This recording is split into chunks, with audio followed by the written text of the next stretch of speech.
David DeAngelis presents The Way Out by Joseph Sieber Benner.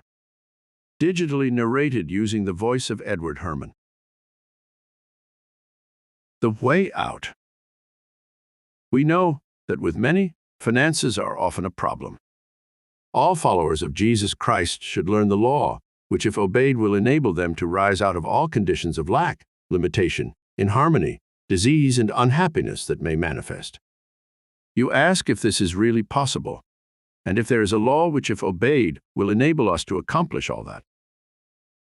We say emphatically, there is such a law, and that you can be free from the fear and dominance of money, that you can have an abundance of all good things, that you can be well and happy, and can bring about an adjustment into perfect harmony to all departments of your life, if you want these things enough to train yourself to obey this law. You say that you would do anything to obtain such wonderful blessings, if it is humanly possible. It is not only possible, but everyone who is filled with such a desire can do it. For know a great truth, that you are permitted to be in such unhappy conditions by your higher self solely in order that you may seek and gain the knowledge, the power and the ability to control them, in order to free yourself forever from them, and to assume your true place in life, and therein receive the heritage of good that is here for you, whenever you become wise and strong enough to claim it and use it for the good of others, and not for selfish ends. First know that it is all a matter of consciousness, and that you yourself alone are to blame for these conditions, for you alone created them and are firmly holding them in your consciousness, or they would not be so plainly manifesting. All this we are taught in those great words, as a man thinketh in his heart, so is he.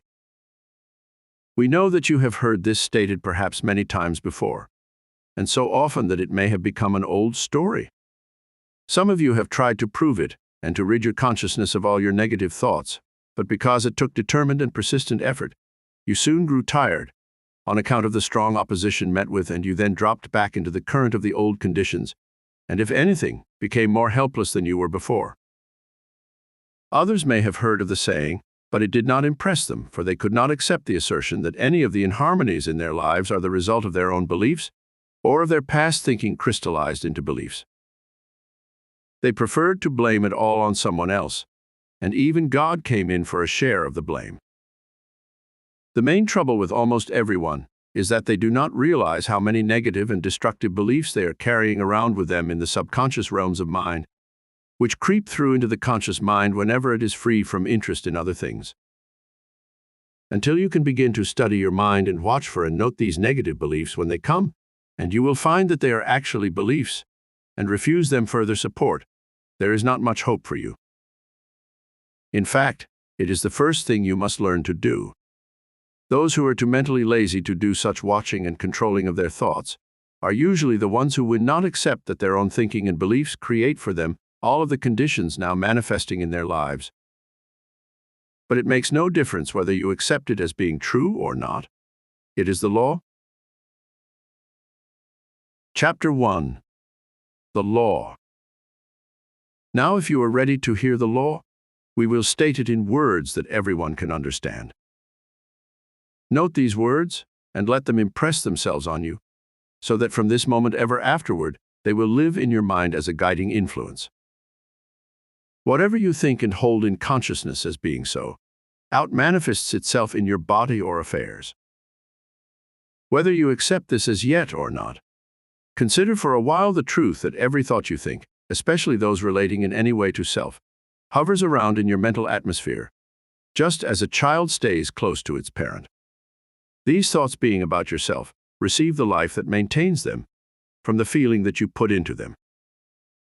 In other words, the thoughts themselves are but mental forms, but when you think them with feeling of any kind, you fill these forms with life, and they become as living things which ever return to you, their parent, to be fed with more living power.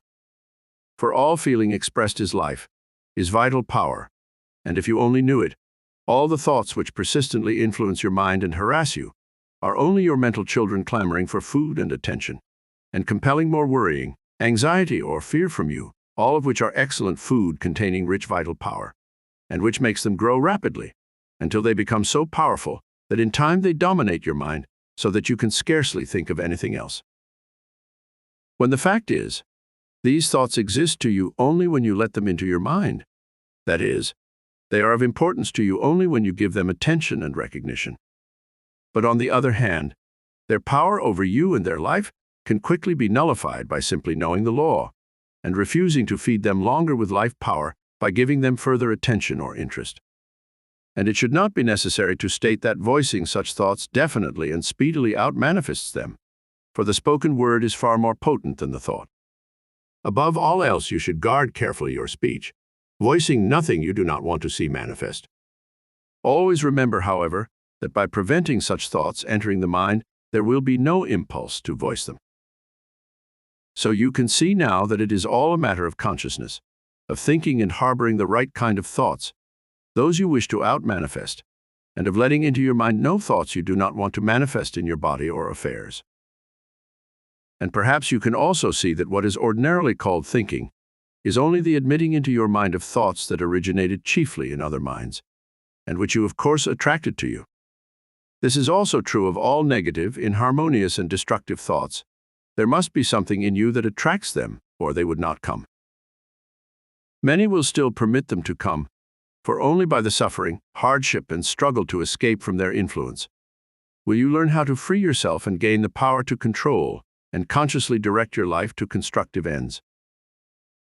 That is the hard way, but we are now going to show you the true way to free yourself forever from fear and worry about finances and from all other destructive forces.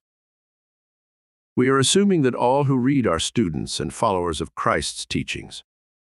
You remember those significant words of his in the Sermon on the Mount? Take no thought or be not anxious, saying, "What shall we eat? Or what shall we drink? Or with what shall we be clothed? For your heavenly Father knows that you have need of all these things. But seek first the kingdom, consciousness of God, and his righteousness, right ideas, and all these things will be added unto you." We know that those words seem important to you, but we also know that very few take them as actual promises and try definitely and determinedly to put them to the test. But that is the very thing you must do if you would obey the law. And when we show you how to free yourself from fear and worry, you will not only be able to free yourself from the power money has over you, but you will have found the straight and narrow way to the kingdom. And all the powers of the kingdom will help you if you are strong and determined enough to win the goal. For the kingdom of God and his righteousness is only a state of consciousness where we do right thinking, where we think God's thoughts only. Can you do that? Surely you can if you will. Then this is the way you must train yourself to stand guard continually at trade door of your mind, and to let in no thoughts or feelings that you do not want to outmanifest. Think this over carefully, and you will see that it is the only way. It may seem hard at first, and you may not know what to admit and what to deny. But guard the door from every negative thought and feeling of whatsoever nature, from every thought that you know God would not have you think, from every doubt, fear, worry, anxiety, or concern of any kind, from every tendency to criticize, judge, or condemn anybody or anything or any condition, from self-pity, jealousy, envy, irritation, unkindness, anger, hatred, etc. These will give you an idea of what are negative and ungodlike thoughts, and which must no longer have a part in your consciousness. If you will keep all such untrue thoughts out of your mind, you can see that then and then only can your higher self draw into your mind the true and positive thoughts that will attract to you the good that is waiting to manifest itself to you.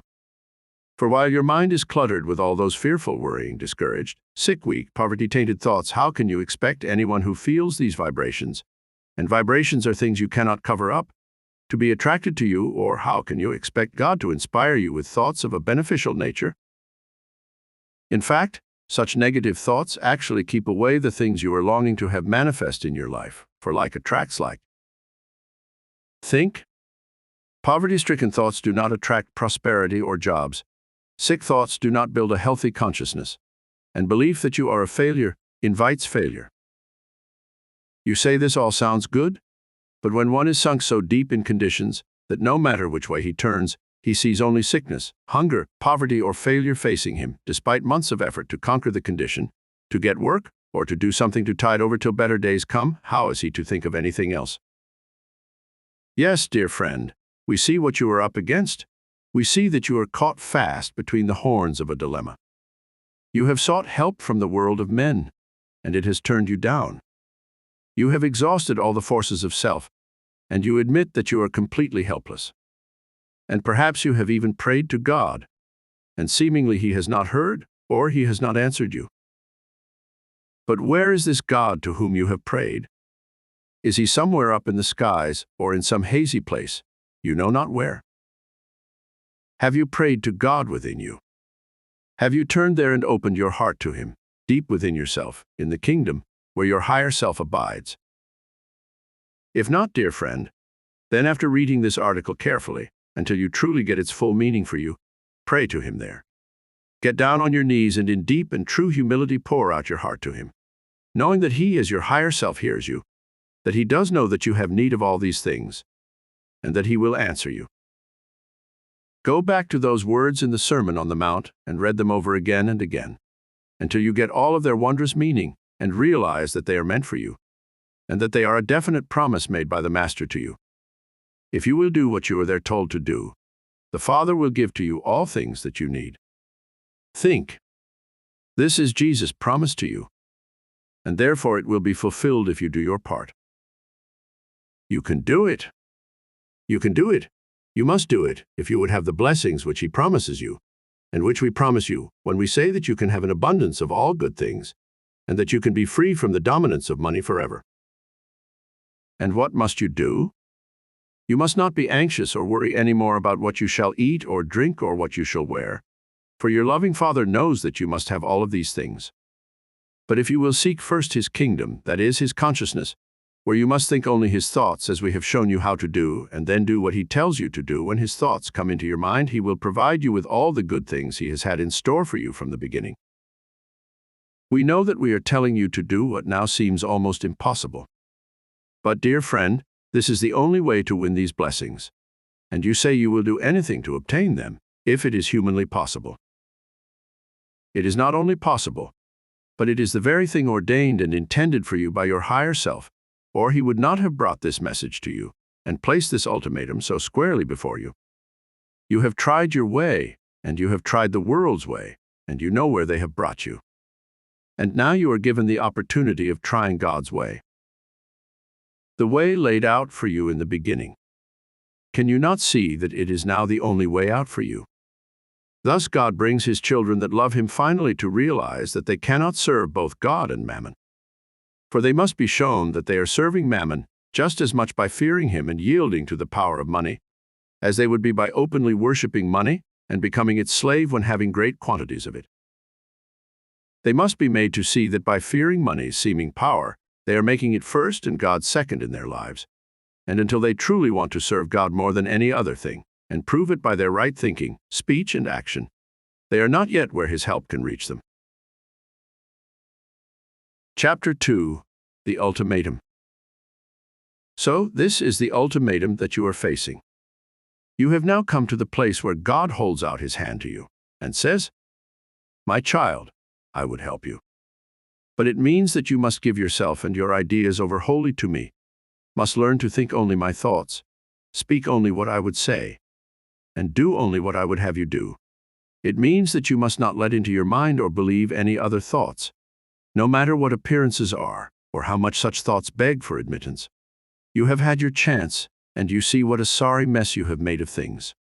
Now if you are willing utterly and completely to trust me, and to wait upon and serve me only, and will keep your mind and heart clean and empty of all untrue thoughts, so that I may fill them with my thoughts, I will inspire in you the ideas that will lift you quickly out of your present consciousness, which means out of present conditions into a place where peace, harmony, and plenty will be your mental children, that will ever come to you to be fed with loving trust in me, confidence in your power to express me, and with the pure joy of living. You will then feel this as the natural and continuous state of your consciousness. Is this worth reaching for? Do you really want it? Then what are you going to do about it? If you are willing to make a supreme effort and to put all the power of your will into it, make yourself a positive agent of your Father's will. Looking only and always to Him to guide and inspire you, you will truly receive all the help you need. You will find if you persist, despite any discouragements that may come testing your determination, that you will then walk straight into the good that has long been waiting for you. Chapter 3. Appearances. This means that from this moment you must pay no more attention to appearances, for what is now appearing is but the out-manifestation of what you formerly visualized in your thinking, and which your fearing and worrying crystallized into facts and fastened upon you. Try to realize the great significance of this. It is not what you see as conditions surrounding you that really counts, it is what you believe is so. And when you know, as we have proven to you, that what you believe is the cause of what is manifesting outwardly, as it now appears, you will definitely begin to change your beliefs into those you want to manifest. Think this over, for it is the only way you can change conditions and their appearances. You must remove from your consciousness the beliefs you are holding there, by replacing them with beliefs you want to see manifest in your life and affairs. How can you do this when you cannot help but believe the things that stare you in the face, no matter which way you turn? Chapter 4. The Way Out. We will now show you the way, a way so simple and easy that anyone can do it, if they will obey exactly what we tell them to do. All that is needed is to say over and over again to yourself, until you believe it absolutely, letting not a single doubt of its truth ever enter your mind, the following words: God loves and cares for me and is giving me all good things. I love Him and think His thoughts and do only the things He wants me to do. Try to realize the full truth of these words, to feel it, to see yourself actually living in the consciousness of it, going about your daily work in that consciousness. If you do this, it will bring the greatest possible blessings into your life. The first statement should not be hard to believe, for you surely know that He loves and cares for you, for whether you know it yet or not. Everything that has come into your life has been good for you, for through these things He has brought you to the place where you should be willing to look to and trust Him only, so that His love and care can give you all the good things He has had for you from the beginning. And it should be easy to love Him, and through consciously loving and trying to think His thoughts, you can see that it opens your mind so that His thoughts come into it, and can thus direct you just what to do that will bring success, prosperity, health, harmony, and happiness into your life. Dear friends, we wish that we could reveal the truth of the above wonderful statements so clearly to you that they will live with you and will motivate your every thought, word, and act forever afterward. They are so mighty in their truth that if lived they will make you more than man. So do not pass them by because they seem so simple and commonplace. Stay with them until all their glorious import dawns upon you, and you feel the change that they will surely and quickly bring into your consciousness, and therefore into your life and all your affairs. Chapter 5. Definite Instructions. And now for instructions of a concrete nature. Let us take some definite good that you want to have manifest in your life. We do not mean things, but conditions that will bring harmony and happiness to yourself and dear ones, which means that you must make sure that it is good, that it is what the God you wants you to have. That should be easy, for He has ordained all good things for you, but you must know that and be able to see it as good. Then build in your mind a picture of that good. Build it perfect in every detail so that it stands out clear and distinct as a finished and accomplished fact. According to how complete and distinct the picture is in your mind, is it actually finished on the mental plane, the plane of concrete mental forms, which determines its physical appearance, and is it ready to come forth into manifestation? And now if you will follow exactly the same process which brought into manifestation all of the present unwanted conditions in your life, using the opposite kind of thoughts and feelings, you can bring forth into perfect manifestation this picture now existing on the mental plane awaiting the action of your will. We will take as an illustration a friend who recently lost her position. Several weeks before, this friend mentioned to the writer that their business was very poor, and that they had laid off several who had charge of departments similar to hers, and she supposed she would be the next to go. The writer remonstrated with her, and tried to show that that attitude of mind would bring to her what she did not want. 2 weeks later, another friend reported that she had said the same thing to her, and we do not know to how many others she had voiced it. But a few days afterward, as she had pictured it, the notice of her dismissal came. Now let us analyze the mental process which created and brought to pass the losing of her position. The conditions of the business, the letting go of other department heads and clerks, naturally caused our friend to build a picture in her mind of her also probably having to go sooner or later. And through the fear of it, she actually saw herself leaving. Day after day, the conditions in the office, her talks with fellow employees, and with others in other businesses in similar bad straits, and with those who had lost their jobs, increased and intensified her fear, and helped her to build in the details of her picture, until she had it all finished and perfect. Then she naturally felt she would soon have to go. So of course it had to come to pass. Now do you understand? Here's the proof that she and she alone created the necessity of her going. 1. She was the last of all the heads of departments let go, for she was the most efficient. 2. She began criticizing her employers and their actions. 3. She learned afterward that they did not want to lose her, and they might give her back her position, having hired 2 young men to replace the other women let go. But she had created on the mental plane the finished thought form of being dismissed, and had vitalized it with her fears and other feelings, and as a result that thought form had to out-manifest, and so it forced itself into the minds of her employers and impelled them to do what they otherwise would not have done. Now let us apply similar thought processes to the bringing forth of the good you pictured above into manifestation. You have built and now see the finished picture of that good. But now instead of seeing a negative out-manifestation of that picture, we will see a positive and happy one. So every day, and as often as possible during the day, you will see your pictured good manifesting, affecting your life in every way you can visualize it, see yourself actually enjoying it, and sharing it with your dear ones and friends, and all the time you are seeing it consciously pouring deep feelings of joy, of love and gratitude into your sense of its being an actual and living reality, your own creation, the product of your own spirit, which you are nursing and bringing forth into physical being. And just as surely as our friend brought forth her unwanted creation into actuality, so must your good come forth and be to you all that you visioned and intended it to be. It is the law, and a faithful following of this process in all constructive thinking and creating will always bring the results sought, even as your destructive thinking brought the results unsought.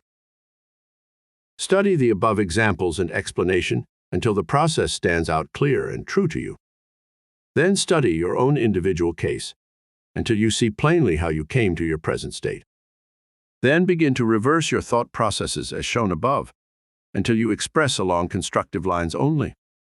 Your sincere desire to free yourself, not just to ease yourself from suffering and hardship, but to know the truth, to learn the cause of being in any unwanted condition, and to gain the ability to free yourself from it, so you can help others to get free, will draw to you the help needed, and you will in time be free.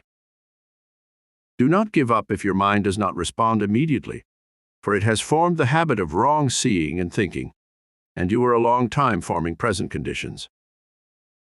Just know that if you persist until your mind sees that you are determined and really mean it, it will soon fall in line and follow the new ways of thinking you lay down for it as easily as it did the old ways in the past.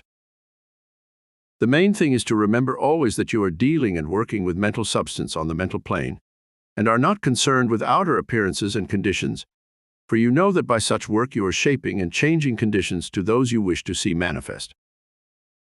We have now shown you the law. We have explained to you its operation. We have made clear that by wrong thinking and believing you have brought upon yourself the conditions now surrounding you, and we have shown you how to free yourself from these conditions and how to create those you wish to manifest in your life. There now remain only a few more things to tell you to help impress it all upon your mind so that it will become a part of your consciousness. Chapter 6. Be positive. The first is the importance of always being positive in your thinking, positive in your speaking, and positive in your doing, and never negative. The negative person attracts all the negative things of life, all the inharmonies, all the troubles that are in the mental atmosphere, the effluvia of other weak and negative minds, while a positive person attracts all the good.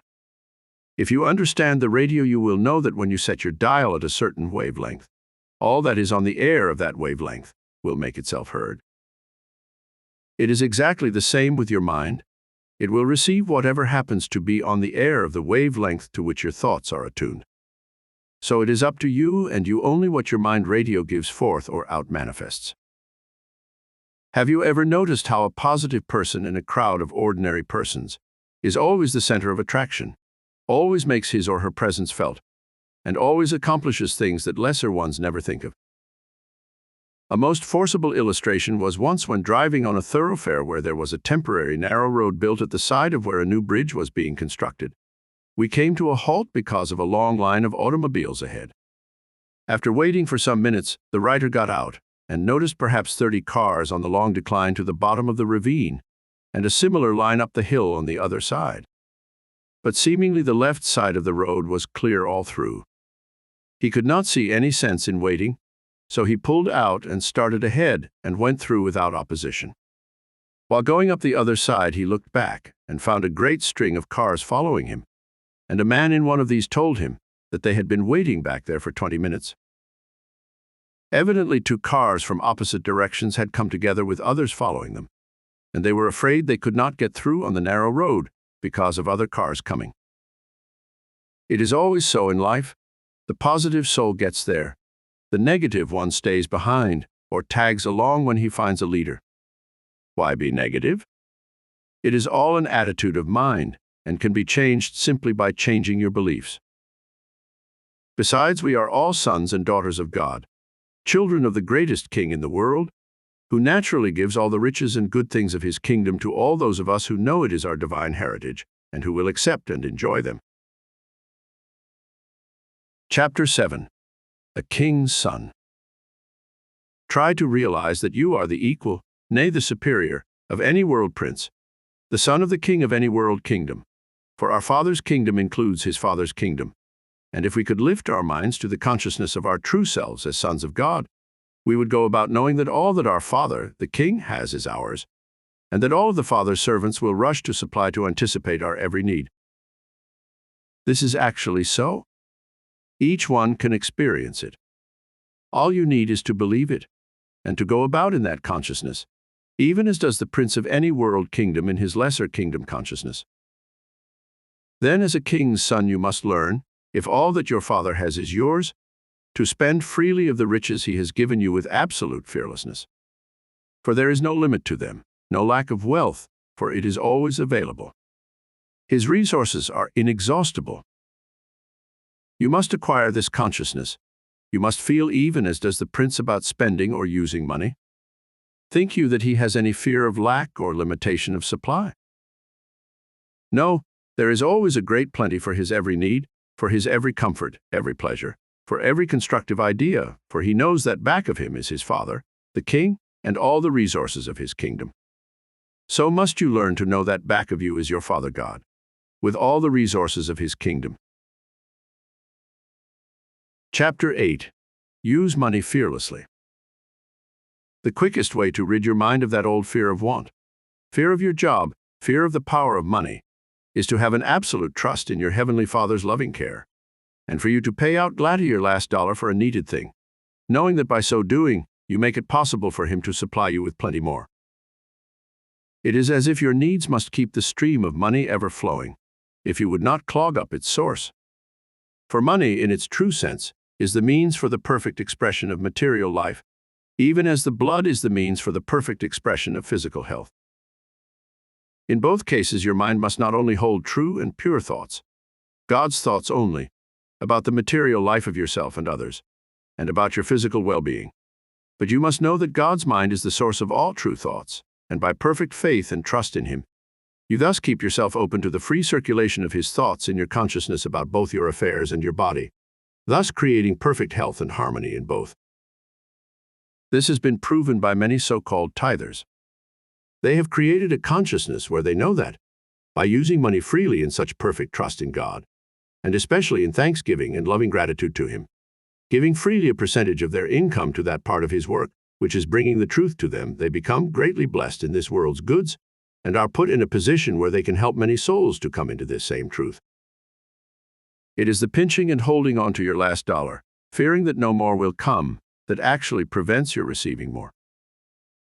For giving, more than anything else, helps to open the channel so that supply, both spiritual and material, can freely flow.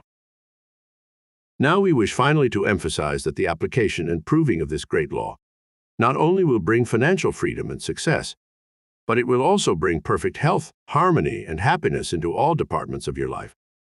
For when you begin to think only true thoughts about yourself, then of course God's consciousness lives in your body and His thoughts rule your mind. And there can manifest only perfect health in your body and perfect harmony in all your various affairs when naturally happiness must sing in your heart and be your daily companion. So, dear friend, we have given you this message, one born of an intense yearning to furnish those who are wandering in the darkness of present world conditions, a sure guide to lead them back into the light of love, of abiding trust, and of true happiness. This recording of The Way Out by Joseph Sieber was presented by David De Angelis. Sound recording copyright 2022 and produced by Deep Send Limited 2022.